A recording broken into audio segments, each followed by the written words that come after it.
Hello one and all, welcome back to Classics on the Shoestring. Back down the garage today to work on the daily. Just going to change the front brake pads on the Subaru. Problem I got with this is I'm not running standard Subaru front brakes or rear brakes. As far as I'm aware, these are off of a early STI or WRX. Talking to a few different people, so trying to get brake pads for it have been a bit of a pain, because as you know, everywhere you go, unless you can type a registration number in and it shows them what part you need, they haven't got a clue. So shopped around, shopped about even, done a bit of research, talked to a few people, and they have said to me these calipers front and rear are off, like I say, an STI or a WRX Impreza. So let's get it up in the air and go from there, see if the pads match. First fun and game bit is with this, jacking the front end up, because mine's been lowered, floor jack in onto the cross member plate, which is where they recommend you jack it up from, with a floor jack on the front. It sits, as you can see, just behind the sump, and then you've got a cross plate. But obviously trying to jack it up, I've not got a lot of room between the front bumper and the jack handle, so it's a bit awkward, but I need to undo the wheel nuts. I'm not overly sure where the best place is to sit the axle stands. I've looked online and it don't really show you on a Forester of this year. Mine's a 2006, so I've put it on where it looks like all the chassis rails cross, and there's a big plate. It looks like it's been put on here before because these are dented in. Because of the side skirts, I don't really want to put them on the lips of the seals. I've never trusted them on a car. So it's resting on axle stands. I've still got the jack underneath the jacking point, so we should be safe not to go anywhere. If somebody knows a better place to put your axle stands, please leave me a comment in the description. Please leave a comment and let me know, but I'm going to go for leaving them there. Now I know my pads aren't overly low at the moment, but because I'm not sure about them being the right ones, I wanted to change them early, so I know that I've got the right pads and I'm not going to be caught with knackered pads. Like I say, hopefully I've bought the right ones. If they are the right ones, I'll change them, keep these ones for going to a shop or somewhere like that. I'll keep the box so I've got some reference numbers and we should be good. Got the wheels off, now entering territory I don't know, because like I say, I've never done this before on a Subaru. As far as I know, it is just a case of removing this pin, knocking these two pins out, moving the rattle plate and pulling the pads out. I'm hoping I bought the right ones. They look pretty much the same as what's in there, so here we go. Not sure how much this is going to pick up because of the lighting's terrible down here, but like I say, as far as I know, you unhook these somehow, pull that out,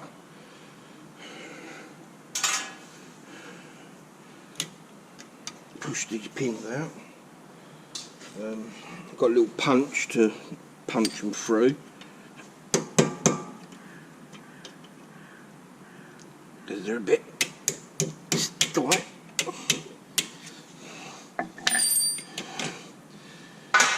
Maybe should have bought a hardware kit, but the fact that I didn't know what pads and that I needed, I've going to reuse these after cleaning them.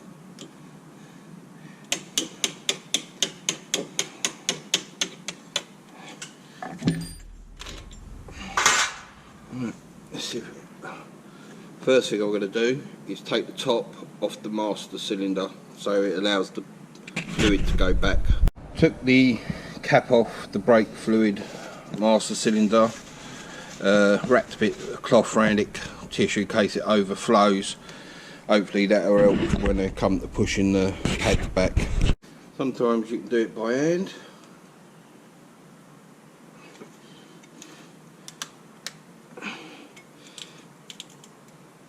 No, I think we'll have to get a pair of grips. Don't know if I'll need these shim plates. Probably. Like I say, there is a bit of life left on them, but I don't know if they're the right ones. Looking at them, I've struck it lucky, and I've got the right ones. Happy days. Maybe somebody likes me. But I'll keep these for future reference to know that I'm going to order the right ones. Right, that's funny because I pulled these out and the scrapers are on the rear. I was always told that the scrapers should go on the front, but I don't know, I think I'll put them back in that the scrapers are on the front, and at least then I can see it. So right, let's crack on, push these back and put the new ones in. Alright, that's all had a good clean. Cleaned up the hardware as best as I can. Now let's stick new pads back in. Like I say, everything that I've seen before, just put the scrapers onto the outside. Don't know why these were put on the inside, but I'm going to put them on the outside so I can keep a better check on them. If that makes sense. I don't know if it does to anyone, but it does to me. So, like I say, there weren't a lot of difference. They're probably about halfway through their life, so I'm changing them. Right, that's going to be the inside one. So we want a shim.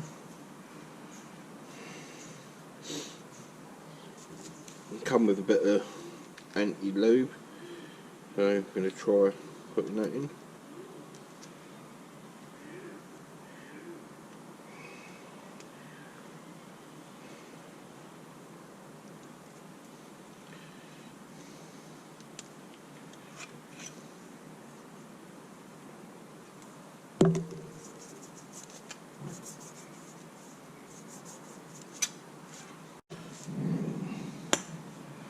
Not a lot in there. Oh, don't like this stuff, I don't know why I'm using it.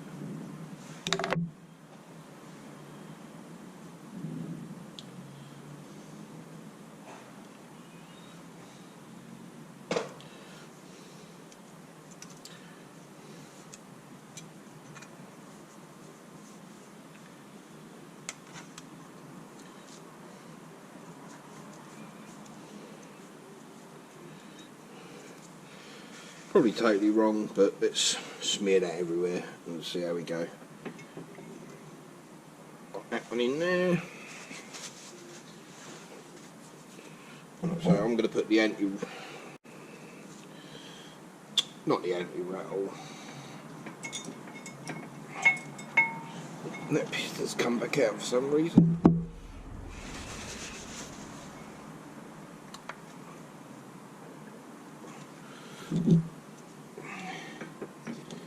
That's it. Like I say,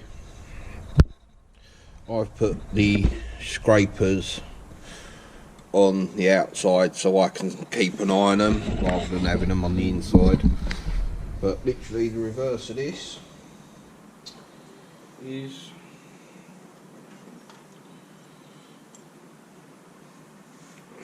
same way it come off.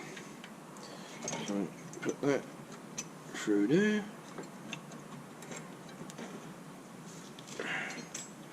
Not sure where the holes are, but that one.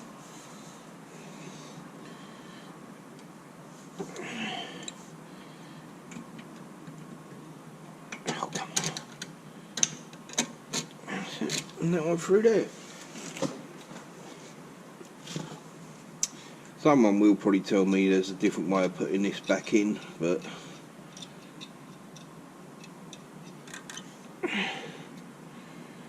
there's the hole for this one. Amount of people I've seen put this in the other way and it's been left hooked over that way, but like I say, it was hooked in there like that when it come off. So that's the way I'm going to put it back in, if I can get it in now. Right, that's it. Them little holes line up with that there and there. The rattle pad's in and it's clipped back in through that hole, so it ain't going nowhere. Put the wheel back on this side and then it's the exact same the other side. I'm not going to film doing the exact same the other side unless I've run into a problem. But let me buckle this side back up. Buckle, button, whatever.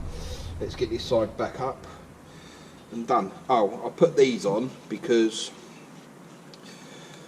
the discs have not got their retaining screws, and there's not even a hole for a retaining screw to go in behind.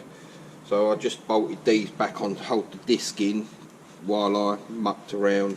Wheels back on. Once it's on the floor, obviously I'll double check all the wheel nuts. Gonna crack on with the other side and do the exact same. As I've said, this side is exactly the same, so I'll just pull it apart, do it, and then get back to you when I've done this side. Okay, all that's left to do now, this side is done.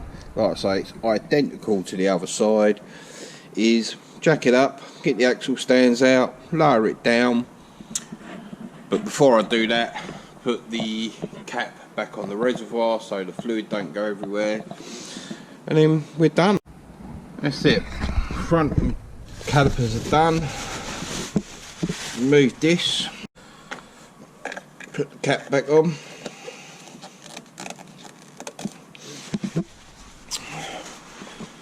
lower it back down, and I'm done. That's another job done on the daily. Changed the front brake pads. Lucky enough, bought the right set, which is a result. Next time I'm down here, we're going to do the rear pads on the Subaru. Again, hopefully bought the right ones. That's it. Only thing left to do is make sure it all works, which I'm pretty sure it will. Literally, it's just a brake pad change. Thank you for watching Classics on a Shoestring. Please like, comment and subscribe. Stay safe.